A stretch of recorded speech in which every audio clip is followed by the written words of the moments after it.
मैं कपिल कांत शर्मा एक बार पुनः आपके अपने YouTube channel success with Kapil पर बहुत स्वागत करता हूं। पाई चार्ट के क्वेश्चन यहां पर चले हुए हैं और पाई चार्ट एक ऐसा चैप्टर है जो किसी भी एग्जाम में आ सकता है।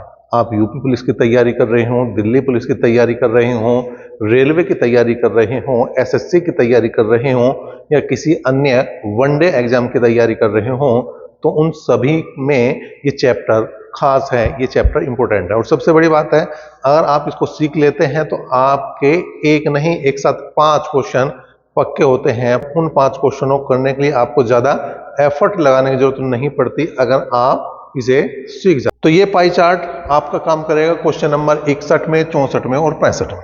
तो पहले हम इन 3 क्वेश्चनों को ही लेंगे और उसके बाद जो बचे हुए क्वेश्चन हैं उनको भी समाप्त करेंगे।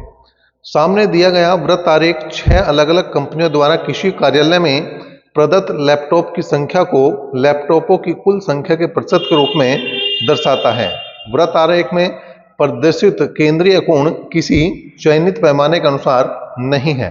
कंपनी सी द्वारा प्रदत्त लैपटॉपों का संगत केंद्रीय कोण कितने डिग्री का है? तो C6 का हमें ये बताना कि केंद्रीय कोण कितना है।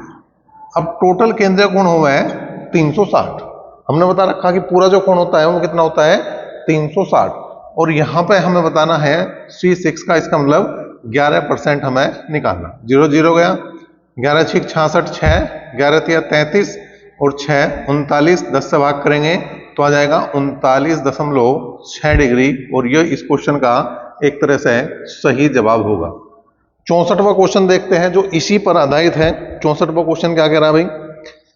कार्यालय में यदि लैपटॉपों की कुल संख्या 3800 है, अगर टोटल यहां पर 3800 लैपटॉप है तो C2 और C5 के लैपटॉपों की संख्या में अंतर बताना है। कुल जो दिए हैं उसने कुल दिए हैं 3800 और हमें जो बताना है C2 डिफरेंस C5 बताना है। C2 और C5 का अंतर बताना है। अब C2 है 22% और C5 है 13%, तो 22 में से 13 घटा दो, 22 में से 13 गए, 9% का अंतर आया, तो 3800 गुना 9% निकाल दो तो यह आ जाएगा भैया कितना? 9 8 72, हासिल को 7, 9 3 27 और 7 34। कुल मिला के ये जो इन दोनों का डिफरेंस है, इन दोनों का जो अंतर है वो 342 लैपटॉपों का है जो सी ऑप्शन में है। तो एक तरह से इसका सी ऑप्शन सही जवाब हो जाए। क्वेश्चन नंबर 65 की बात करें। 65वां क्वेश्चन क्या है? कंपनी C1 और C3 के लैपटॉपों की संख्या का अनुपात बताना है। C1 अनुपात C3। अब संख्या निकाल के लैपटॉपों का अनुपात निकाल दो या डायरेक्ट परसेंटेज से निकाल दो, बात एक ही है।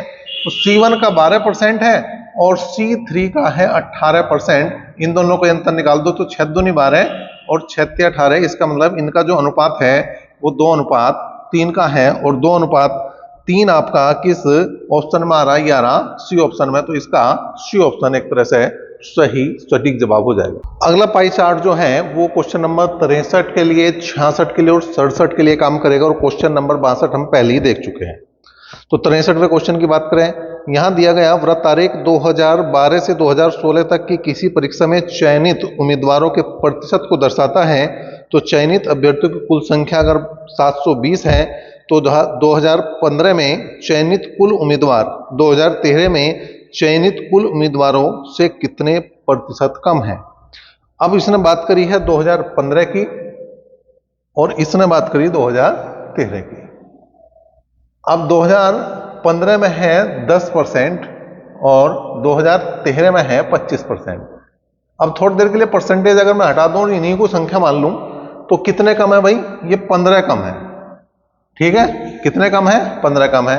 अब प्रतिशत कमी देखनी तो 15 कम है, परसेंटेज का 100 और बटे में लगा दो 25, तो 25 चौका 100 और 15 चौका 60, तो ये 60% कम आएगा। इसका जवाब क्वेश्चन नंबर 63 का जो बी ऑप्शन में है। 66वां क्वेश्चन देखो भाई, यहां दिया गया कुल वृत्त आरेख 2012 से 16 तक किसी परीक्षा में चयनित उम्मीदवारों की संख्या को प्रदर्शित करता है। चयनित अभ्यर्थियों की कुल संख्या 720 है, तो वर्ष 2012 और 2014 को मिलाकर चयनित उम्मीदवारों की कुल संख्या बतानी है।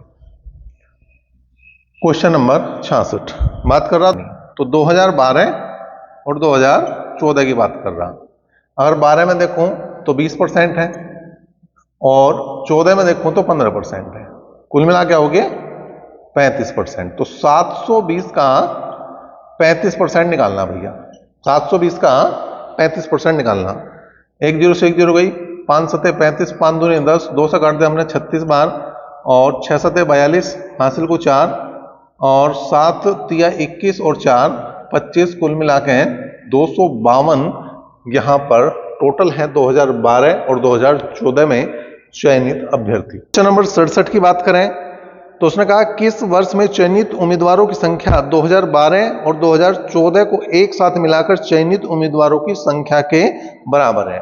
मतलब जितने 2012 में और 2015 में टोटल हैं उतने ही किस में है। तो 2012 में अगर देखें तो 20% है भाई, और 2015 में अगर देखें तो 10% है, तो 20 और 10 30%, और 30% किस में है 2016 में।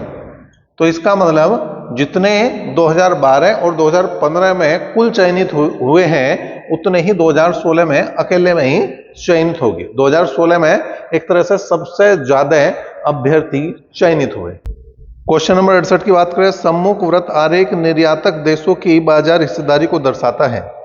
यदि देश X की हिस्सेदारी दूसरे देशों की 40% हिस्सेदारी के बराबर है और देश B के निर्यात की मात्रा 15 मिलियन है तो देश X द्वारा निर्यात की गई मात्रा क्या है। अब जो X एक देश दिया है उसने कहा यदि देश X की हिस्सेदारी दूसरे देशों का 40% है, ठीक है जी, दूसरे देशों का 40% है, तो यहां पे बी के निर्यात की मात्रा 15 मिलियन है। अब दूसरे देश का है 20%, तो 20% का मतलब 20/100 गुणा 40/100, तो कुल मिला के 2 जीरो गई, 4 दूनी 8, तो यो 8% बन गया, ठीक है। तो x का हिस्सा है वो कितना होगा, इस हिसाब से 8% आओगा। अब उसने कहा 15% जो है 15 मिलियन के हैं, तो 1% 15% बराबर 15 मिलियन, इसका मतलब 1% बराबर 1 मिलियन, और हमें बताना है x का, और x का है 8%, 8% का मतलब 8 मिलियन, यहां पे इसका सही जवाब हो जाएगा 8 मिलियन, सी ऑप्शन में, तो सी ऑप्शन इसका सही सटीक जवाब होगा। क्वेश्चन नंबर अगर हम 69 की बात करें, क्या है भाई, वृत्त आरेख विशेष रूप से किसी परिवार के एक माह के विभिन्न प्रकार के खर्चों को दर्शाता है।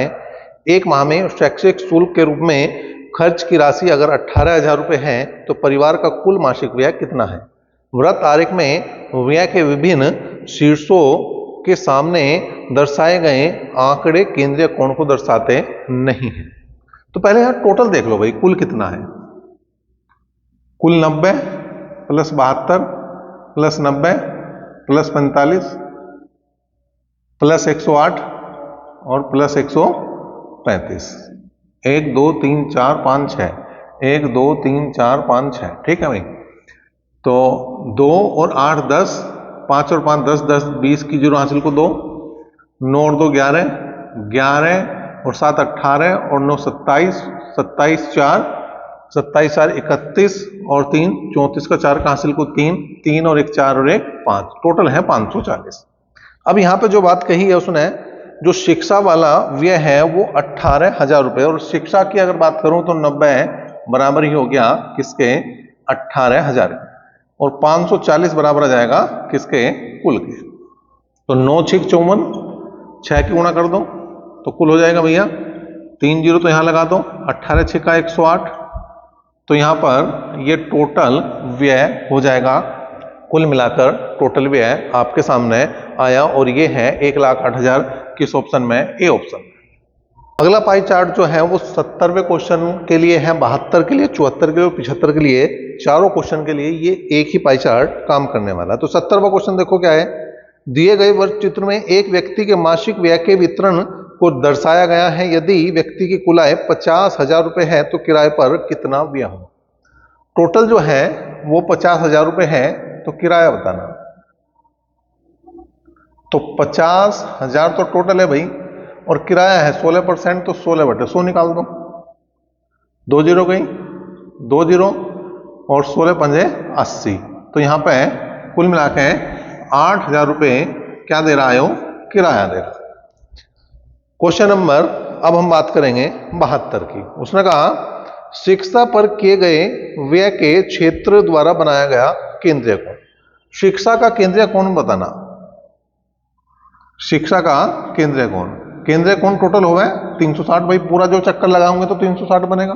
और शिक्षा का है 26%, तो 26 बटे 100 हो गया। एक जीरो गई, अब 26 की और 36 की गुणा कर दो। 36 छिका 216, 21 हासिल गए, 36 दूनी 72, 72 और 21 को जोड़ दिया तो 93 आया और बटे 10, तो कुल मिला के 93.6 डिग्री का ये कोण बनेगा। और ये ए ऑप्शन में है, तो इसका मतलब ए ऑप्शन ही इसका सही जवाब होगा। क्वेश्चन नंबर 74 की बात करें, भोजन पर किया गया व्यय बचत पर किए गए व्यय से कितना प्रतिशत अधिक है। भोजन की बात कर रहा और दूसरा किसकी बात कर रहा भाई, दूसरा बचत।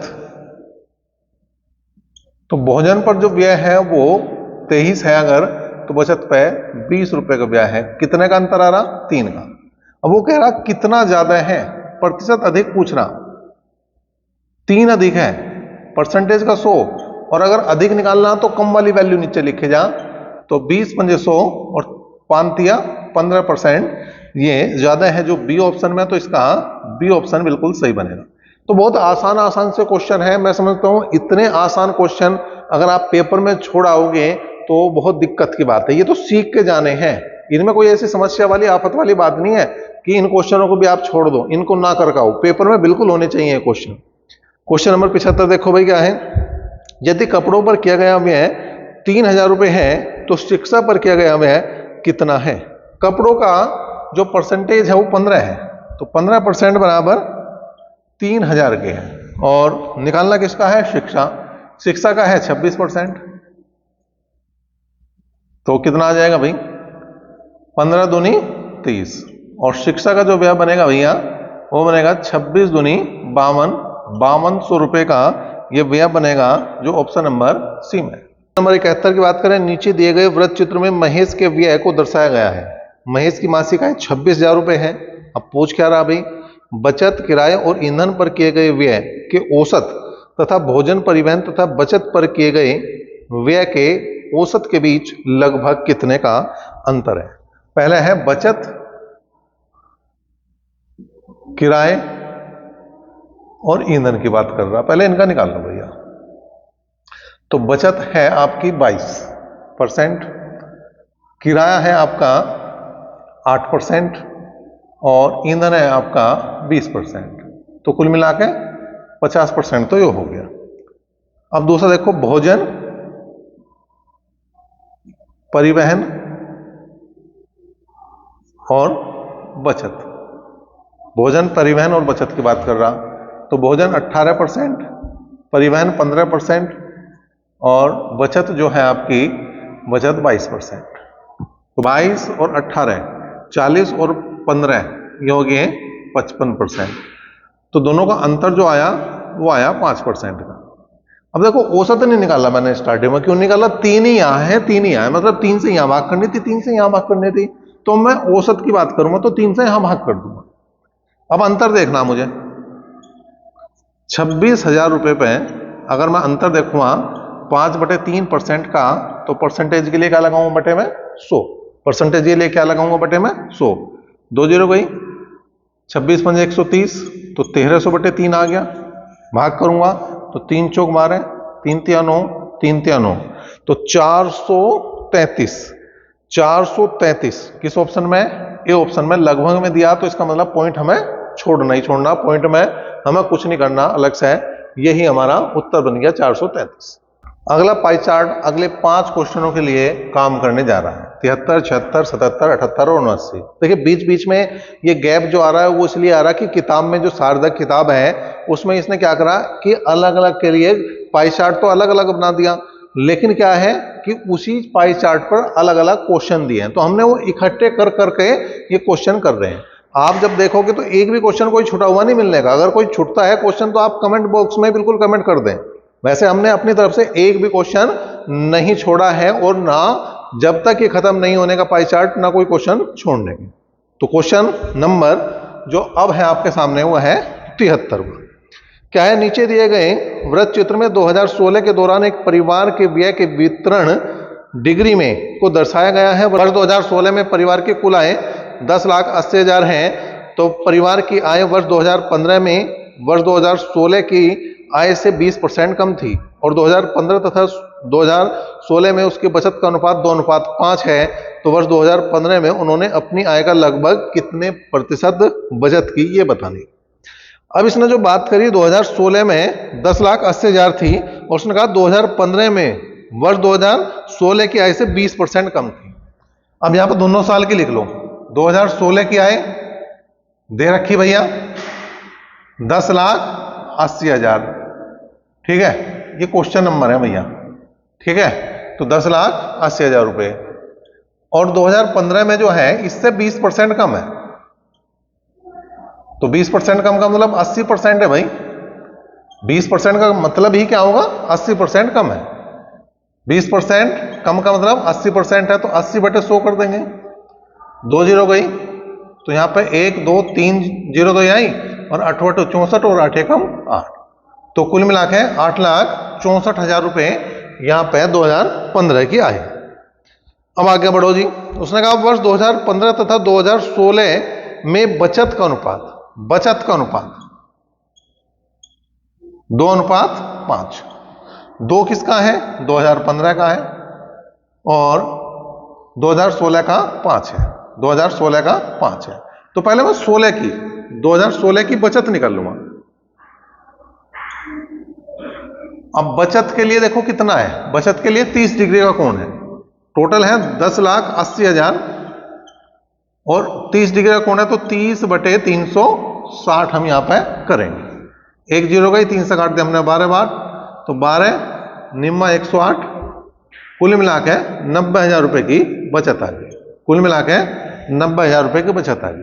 अब 90,000 जो है वो 5 के बराबर है, तो 2 बराबर होगा 2015 की बचत।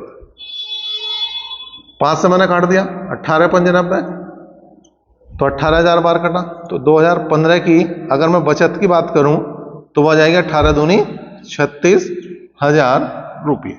तो 36,000 रुपये जो है इसकी बचत आई, किसकी, 2015 में आई बचत। लेकिन हमें चाहिए क्या, 2015 में उसकी आय का लगभग कितने प्रतिशत उसने बचत की, लगभग कितने प्रतिशत बचत की। अब हमें यह देखना कि 36,000 रुपये जो है, जो टोटल आय थी 2015 की, उसका कितने % है, यह हमें निकालना हो। तो इसे निकाल दो भैया।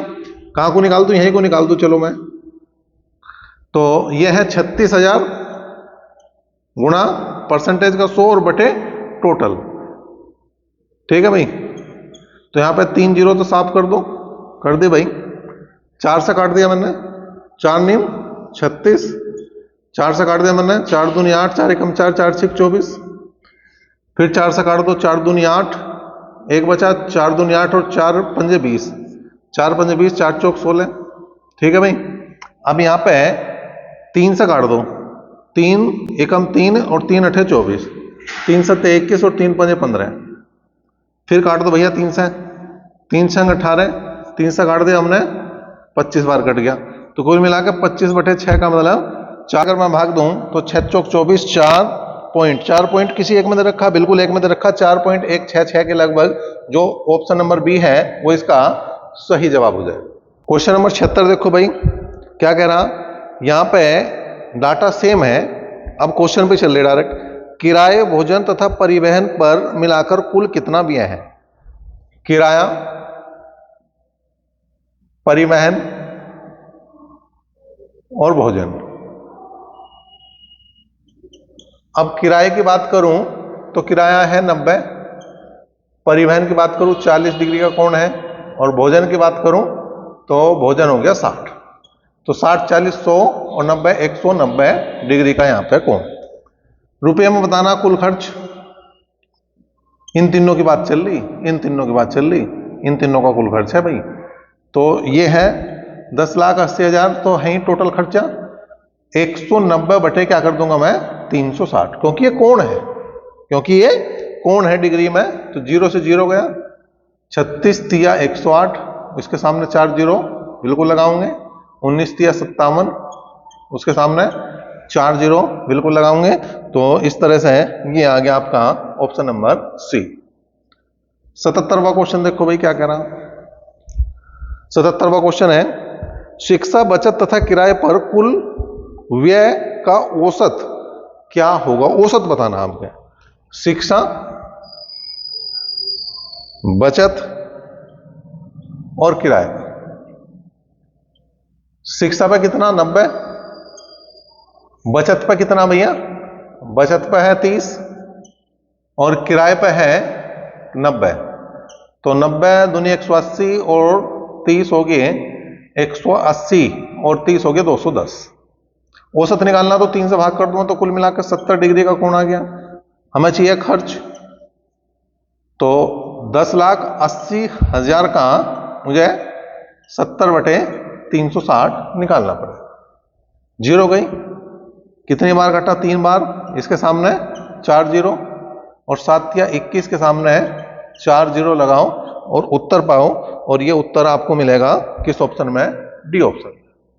क्वेश्चन नंबर 78 की बात करें, किराए पर उनका व्यय शिक्षा पर उनके व्यय का कितने प्रतिशत है। किराए पर जो व्यय है, किराए का व्यय है 90 और शिक्षा पर जो व्यय है वो है 90। ठीक है जी। तो उसने कहा किराए पर उनका व्यय शिक्षा पर उनके व्यय के कितने परसेंट के बराबर। दोनों बराबर है तो 100% के बराबर है भैया, तो कुछ करना ही नहीं था इसमें। तो अगर हम वैल्यू भी निकाल लेंगे तो भी बराबर, यानी कोई समस्या है ही नहीं इसमें। किराए की और शिक्षा के जब कोण बराबर है तो व्यय भी बराबर है। अगला क्वेश्चन देखो भाई क्या है, कपड़ों पर कितना खर्च है। कपड़ों पर खर्च पूछ रहा, 10,80,000 में कपड़ों पर जो व्यय हुआ वो 50 डिग्री का कोण है, तो 50 बटे 360। ये सारे कोण हैं, इस बात का ध्यान रखना, परसेंटेज नहीं है, ये सारे कोण हैं। जीरो गई, 36 तिया 108, इसका आगे 4 जीरो लगाओ, 5 तिया 15 और 15 के आगे भी 4 जीरो लगाओगे और उत्तर पाओगे। अगला पाई चार्ट जो क्वेश्चन नंबर 80 और 85 के लिए, दोनों को एक साथ देखेंगे। क्या है, निम्न पाई चार्ट 6 अलग अलग विषयों को पढ़ाने वाले शिक्षकों के प्रतिशत के अनुसार वितरित किया गया है। पाई चार्ट का अध्ययन करें और प्रश्न का उत्तर दें। शिक्षकों की कुल संख्या 1650 है। भौतिक और गणित में पढ़ाने वाले शिक्षकों की कुल संख्या, रसायन और जीव विज्ञान में पढ़ाने वाले शिक्षकों की संख्या का अंतर बताना। भौतिक और गणित,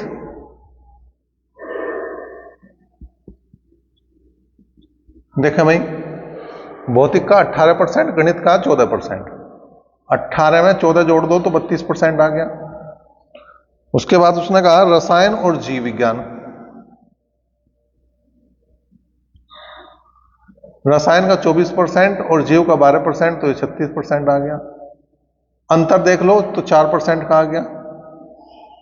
हमें अंतर बताना, 1650 गुणा 4 बटे हमें क्या लिखना पड़ेगा 100। जीरो गया, 5 तिया 15, 5 तिया 15, 5 दूनी 10, 2 दूनी 4 और 33 दूनी 66। तो अंतर जो आया वो 66 का आया, जो ए ऑप्शन में। अब देखो यो पाई चार्ट 85वें क्वेश्चन के लिए, तो 85वां क्वेश्चन इसके साथ लेंगे भाई। 85वां है, अंग्रेजी, गणित और भौतिक में पढ़ाने वाले शिक्षकों की संख्या बतानी। अंग्रेजी, गणित और भौतिक। अंग्रेजी का परसेंटेज 26, गणित का 14 और भौतिक का 18। 26 14 40 और 18 58% हो गया। अब हमें संख्या चाहिए इनकी, 1650 का 58% निकालना। 58 बटे 100 निकाल देंगे भाई। 5 से काट दिया 33 बार कटा, 5 से काट दिया 2 बार कटा और 2 से काट दिया 29 दूनी 58। ठीक है, तो अब हमें यहाँ क्या करना, 33 की 29 में गुणा करनी। तो 9 तिया 27 का 7 का हासिल को 2, 3 दूनी 6 और 9 तिया 27, 27 और 6 33 और 2 35 का 5 का हासिल को 3 और 3 दूनी 6, 6 और 3 9, 957 जो है इनकी तीनों की टोटल संख्या है।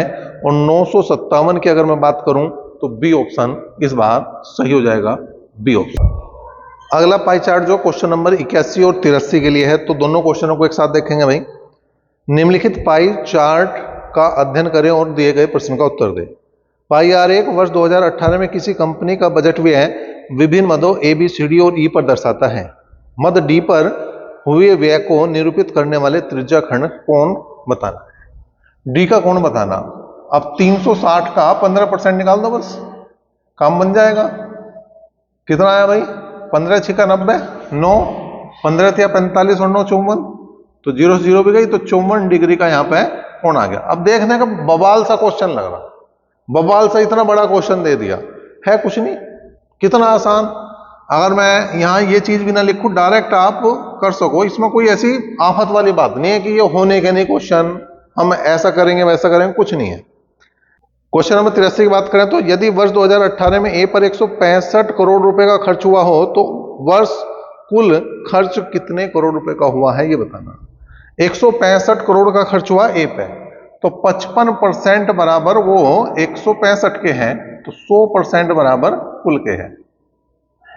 55 तिया भाई 3 पंजे 15, 3 पंजे 15, 1 16, तो कुल मिला के जो है वो 300 करोड़ रुपए का यहां व्यय हुआ है।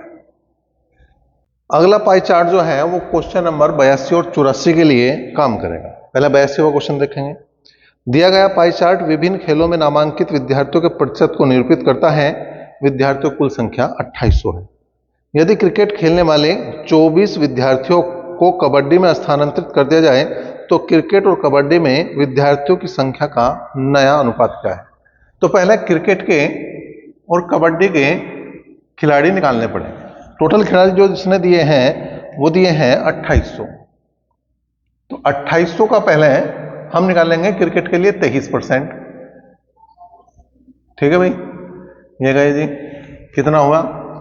अब यहां पे 28 की 23 में गुणा कर दो, 3 8 24, 2 3 दूनी 6, 8 दूनी 16, 16 और 6 22 और 2 22 और 2 24 का 4 का हासिल को 2, 2 दूनी 4 और 2 6, तो ये आ गया भाई 644।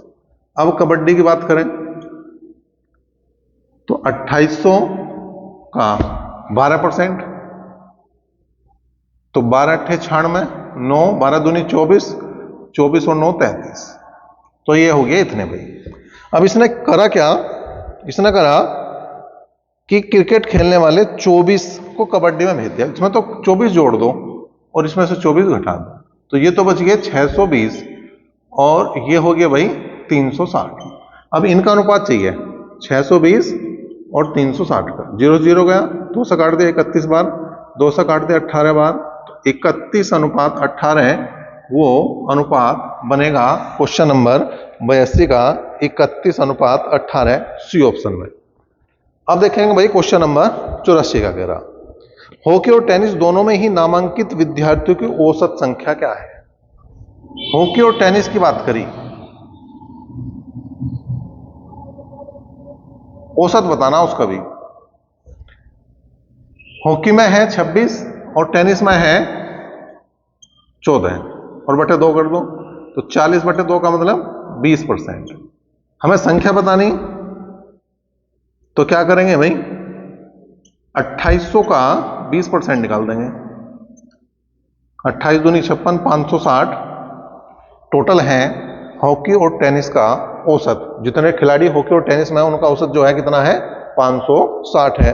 और 560 की अगर मैं बात करूं तो सी ऑप्शन इस बार सही हो जाएगा, सी ऑप्शन इसका सटीक जवाब। पाई चार्ट का चैप्टर खत्म होने जा रहा है और अब तक अगर क्लास लाइक और शेयर नहीं करी है तो अब तो कर देना चाहिए। चैनल पर पहली बार हैं तो नो बकवास ओनली क्लास के लिए आप इस चैनल को बिल्कुल सब्सक्राइब कर सकते हैं। चलिए दो क्वेश्चन बचे हैं, उन दोनों के पाई चार्ट हमने सामने बना दिए। 86 के लिए है और ये 87 के लिए। पहले 86 की बात करते हैं। 86वां क्वेश्चन क्या है? दिया गया पाई चार्ट 2005 में किसी आइसक्रीम फ्लेवर की लोकप्रियता को निरूपित करता है। 2005 में यदि अन्य वर्ग का 10% मिक्स फ्रूट फ्लेवर है और एक सर्वे में पाया गया कि मिक्स फ्रूट फ्लेवर पसंद करने वाले 1570 है, तो यह सर्वे कितने लोगों पर किया गया? कुल निकालने हैं। कुल का अन्य जो है वो 15.7% है, परसेंटेज हटा दिया, बटे में 100 लगा दिया, और इसका भी 10% जो है वो मिक्स फ्रूट फ्लेवर है, तो 10/100 कर दिया, और बराबर जो आया 1570 का है।